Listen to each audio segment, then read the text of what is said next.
जय सेवा जय जोहार सभी को। भाग 1 में हमने गोंडी भाषा लिपि का भाषा वैज्ञानिक अध्ययन किया था। आज हम गोंडी भाषा लिपि उत्पत्ति की किंवदंती जानेंगे और देखेंगे कि यह भाषा की उत्पत्ति कैसे हुई। चलिए शुरू करते हैं। वैसे तो विश्व में कई प्रकार की भाषाएं बोली जाती रही है। हर भाषा एक जाति, धर्म, समुदाय और क्षेत्र से संबंधित रहती है, जिसे समुदाय के व्यक्ति आवश्यकता अनुसार लिपिबद्ध करते हैं। ये भाषाएं आवश्यकता अनुसार बदलती रही हैं, नष्ट भी होती रही हैं, परंतु गोंडी भाषा एक ऐसी भाषा है जो आदि अनादिकाल से बोली जा रही है, जिसमें कोई परिवर्तन नहीं हुआ है, जिसे आवश्यकता अनुसार नहीं बनाया गया है, जिसे कुदरती अनुसार बनाया गया है, जिसमें दो अर्थी शब्द नहीं होते। इस भाषा में किसी प्रकार का भ्रम नहीं हो सकता है। यह कुदरती भाषा है। आइए अब हम यह भाषा कैसे बनी यह देखते हैं कि गोंडी भाषा लिपि की उत्पत्ति कैसे हुई है। एक बार आदिकाल में पेनगोयदा नदी में गर्मी के दिनों में महापूर आया, जिसे शिव गौरा तथा उनके सेवकगण नदी के पार में बैठकर महापूर का दृश्य देख रहे थे कि उसी समय एक लकड़ी के गोला में बैठे एक वे आदमी जो अपना बचाव करने की कोशिश कर रहा था, उसे देख जो बहता आ रहा था, देखते देखते वह आदमी पानी में गिरकर डुबकी खा गया। तो शंभू शेख नदी में कूदकर उसे बाहर निकाले। वह आदमी पानी में बेहोश हो गया था। वह आदमी अन्य कोई नहीं, गोंडी मुठवा पुनेम महांदी पारीकुपार लिंगो थे, जिन्हें होश में लाने की कोशिश किए, परंतु पारीकुपार लिंगो को होश नहीं आया।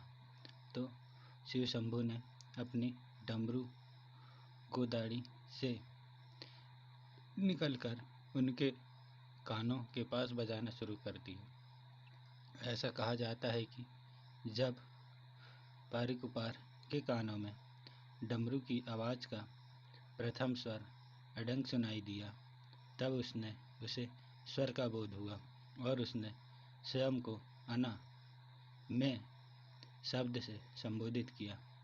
जब दूसरा स्वर अडंग सुनाई दिया, तब उसने अमोठ हम कहकर स्वयं के साथ अपने जनों को संबोधित किया। जब इडंग स्वर सुनाई दिया, तब इमा तू कहकर उसने अपने सामने खड़े शिव शंभू को संबोधित किया। जब इडंग स्वर सुनाई दिया, तब उसने सामने खड़े व्यक्ति के साथ उसके साथी जनों को इमट तुम कहकर संबोधित किया। तब उडंग स्वर सुनाई दिया, तब उसने दूर खड़ी गौरा माता को उद वह कहकर संबोधित किया।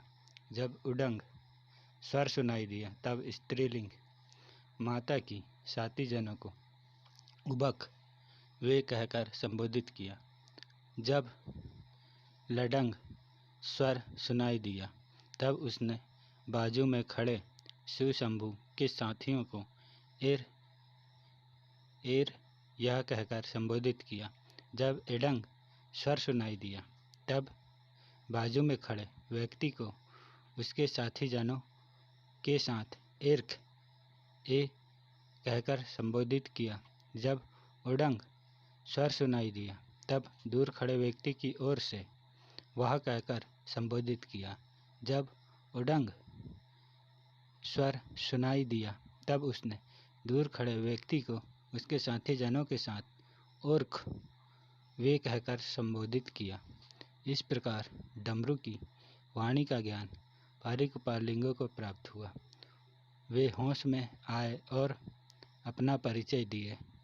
गोंडी पुनेम मुठवा पोए महांदी पारीकुपार लिंगों ने शिव शंभू की डमरू की आवाज़ के अनुरूप गोंडी भाषा को लिपिबद्ध करना शुरू किए जो कुदरतन प्राकृतिक आवाज़ स्वर है। आज के लिए बस इतना ही। जिसने भी गोंडी शिक्षा लिपि चैनल को सब्सक्राइब नहीं किया है वो सब्सक्राइब कर लें और घंटे के बेल आइकन को दबा दें, जिससे मेरी वीडियो की नोटिफिकेशन आपको मिले। जय शिव, जय जोहर।